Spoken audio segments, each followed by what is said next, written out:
Asseyez-vous s'il vous plaît.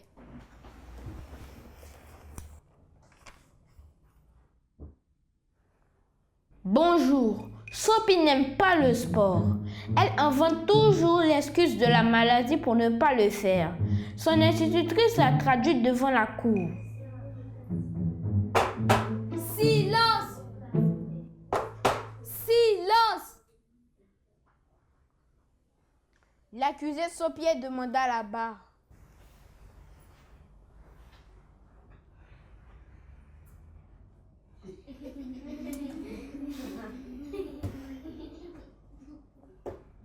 Sophie, votre honneur, pourquoi fuyez-vous le sport? Votre honneur, pour fuir, il faut courir. Je déteste courir. Donc, il est impossible pour moi de fuir le sport. Ok. On va y en venir. Maître Koné, l'accusé est à vous. Merci, votre honneur. Sophie, savez-vous à quoi sert le sport? À transpirer? Non, pas forcément. Et c'est cela qui vous gêne? Sincèrement, cela me gêne énormément. Quand je transpire, mon corps colle toute la journée et je suis mal à l'aise. Il m'est difficile d'approcher les autres de peur de leur imposer une mauvaise odeur. Et c'est pour ça que vous êtes malade lorsqu'il y a sport? Maître, pouvez-vous reformuler la question? J'ai peur du piège. Et moi, j'ai peur des personnes qui ne font pas le sport et laissent les toxines et autres sortir de leur organisme. J'ai peur de ceux qui empêchent leur corps de respirer en fuyant le sport. Je ne reposerai pas ma question. Elle a été assez claire. Votre honneur, Sophie invente des maladies pour ne pas faire le sport, car elle se croit trop princesse. Elle ne veut pas transpirer, se salir et sentir. Mais le sport fait partie du programme scolaire. Tout comme l'on punit un enfant qui fuit les mathématiques, il en devrait être le même pour le sport. Arrêtons de permettre aux enfants de trier les disciplines. Votre honneur, ce sera tout. Votre honneur, je ne suis pas d'accord avec tout ce qu'il dit. J'ai dit que c'était tout pour moi. Votre honneur, tout ce qu'il dit est faux, ça peut me condamner. Sophie, silence! Silence! Maître Diadou, vous pouvez approcher. Merci, votre honneur. Je tiens avant tout propos à attirer l'attention sur le manque de courtoisie de mon collègue, qui a ainsi rabouré ma cliente. Mais je suis là pour qu'elle puisse s'exprimer. Objection, votre honneur. Il se trompe de procès. Objection retenue. Venons-en au fait, maître. C'est comme vous voulez. Sophie, triez-vous les disciplines? Non, maître. Elles ont sensiblement toutes le même coefficient. Je ne peux pas agir ainsi. Inventez-vous des excuses pour ne pas faire du sport? Jamais. Je pars moi-même à l'infirmerie. Et c'est elle qui me délivre le mot d'excuse. Je ne sais pas si on veut remettre en cause la crédibilité de notre infirmière. Bien. Ne faites jamais vous du sport en dehors des heures réservées à cet effet? Chaque matin, je vais au cours à pied. Je reviens de la même manière. Le week-end, je marche avec papa, l'accompagner au placaludrome puis au garage. Je marche beaucoup et je pense que la marche, c'est du sport. Oui, la marche, c'est du sport. Mais est-ce que ça vous dérange de transpirer après la marche? Comme tout être élégant. Mais le matin, le temps est frais. La transpiration est minime. Dès que je reviens, le soir, je prends ma douche. Voilà qui est très clair. Mesdames et messieurs, on ne peut pas reprocher à un être d'aimer la propreté en vérifiant l'accès à la douche avant de faire du sport. Sophie ne trie pas les cours. Elle ne prend juste pas part aux cours quand elle est malade. Elle l'a si bien dit, elle fait du sport. Quel est donc le problème? À moins d'affirmer que l'infirmière ne soit pas crédible, merci d'éviter certaines accusations. Votre honneur, je souhaiterais avant de me retirer poser une question à notre très chère institutrice.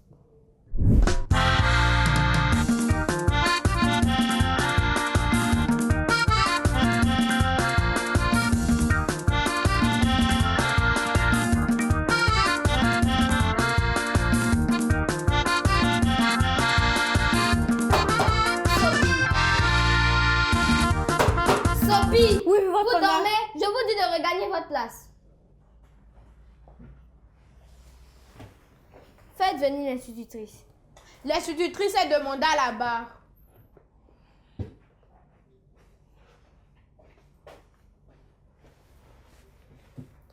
Madame, je veux juste savoir ce qui vous empêche de mettre le sport en fin de journée pour que juste après, les enfants n'aient pas besoin de se communiquer leur mauvaise odeur en classe. Maître, je vous ai bien écouté. Avant tout, quand un enfant mange beaucoup de piment pour être enrhumé avant le cours de sport et se présente à l'infirmier avec une corbeille pleine de mouchoirs, ce dernier, voyant son nez dégoulinant, ne peut rejeter l'hypothèse qu'elle soit malade.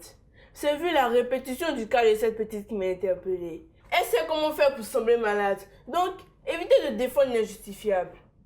Pour revenir à votre question, je suis institutrice, juste institutrice. Il y a au sein de l'éducation un outil de travail appelé l'emploi du temps, qui est spécifique à chaque classe. Si pour éviter la communication des odeurs, pour parler comme vous, l'on accepte de faire le sport tous les soirs.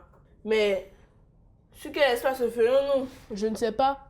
Je ne suis pas dans votre établissement. Moi, j'y suis. Et si nous voulons fonctionner comme vous, nous serons dans un désordre total. Évitez de faire ce genre de propositions lorsque vous ne maîtrisez pas les contours.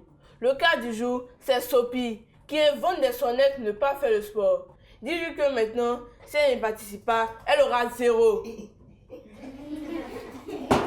Silence! Maître Koné, avez-vous des questions pour la plaignante? Non, votre honneur, ce sera tout pour moi. Bien. Madame, vous pouvez regagner votre place.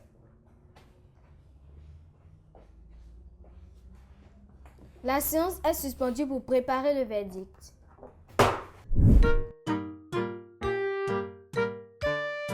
L'actualité.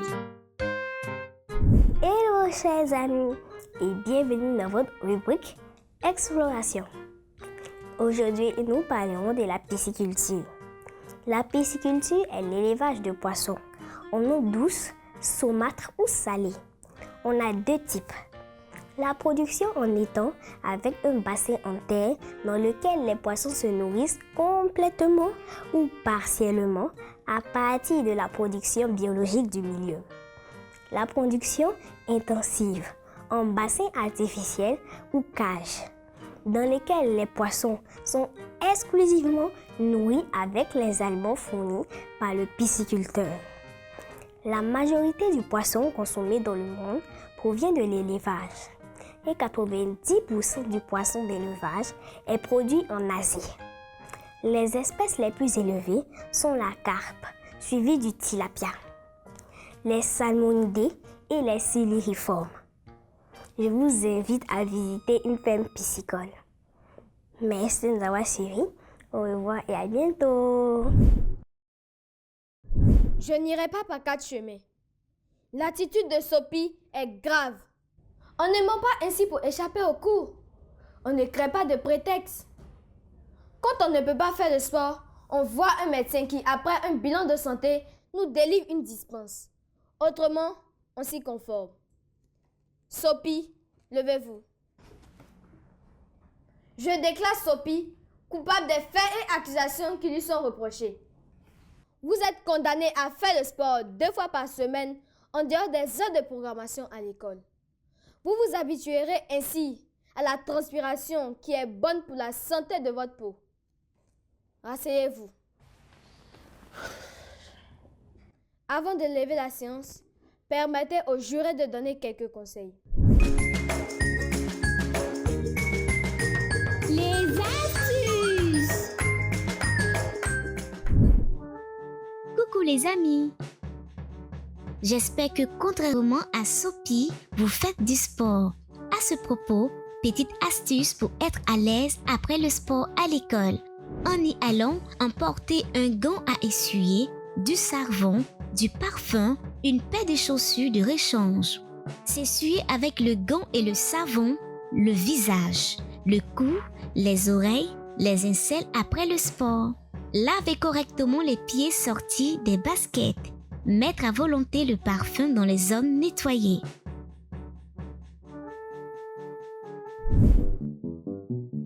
Le mot du pédagogue.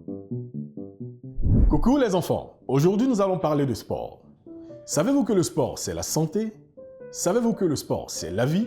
C'est bien connu. Faire du sport est bon pour la santé, pour notre organisme, mais pas seulement. Le sport renforce le cœur, régule la tension, participe au maintien du capital musculaire, accroît le capital osseux, favorise le transit et permet de mieux respirer. Alors ne faites pas comme Sophie, qui trouve toujours des excuses pour ne pas pratiquer le sport, ne sachant pas qu'elle fait ainsi mal à son propre corps, ainsi qu'à son esprit, car il contribue à développer vos facultés mentales et physiques.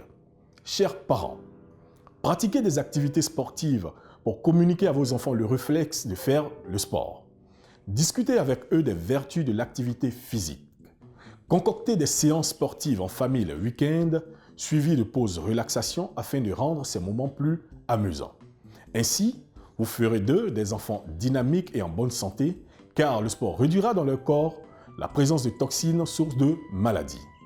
Chers enfants, vous devez toujours faire le sport pour entretenir votre corps, bien vous sentir à l'intérieur et bien grandir. Sait-on jamais? Un sportif de haut niveau peut émerger de ses conseils. Tâchez d'en tenir compte. Allez, faites du sport. À la prochaine! Éducation civique et morale. Crampe. Une crampe correspond à une contraction musculaire douloureuse, incontrôlable et transitoire. Elle survient fréquemment au cours de l'effort ou juste à la fin de celui-ci et concerne les muscles striés. Symptômes. La crampe musculaire se manifeste par l'apparition brutale d'une douleur d'un ou plusieurs muscles, bras, cou, cuisses, mollets, pieds, etc. Précautions à prendre. En cas de crampe musculaire, il convient de faire ceci. Étirer le muscle, détendre le muscle, prendre du miel, demander un avis médical. J'espère que vous avez bien noté nos conseils. Tâchez de bien vous comporter. Sinon, vous viendrez au banc des accusés dans cette cour qui est loin d'être une cour de récré. La séance est levée.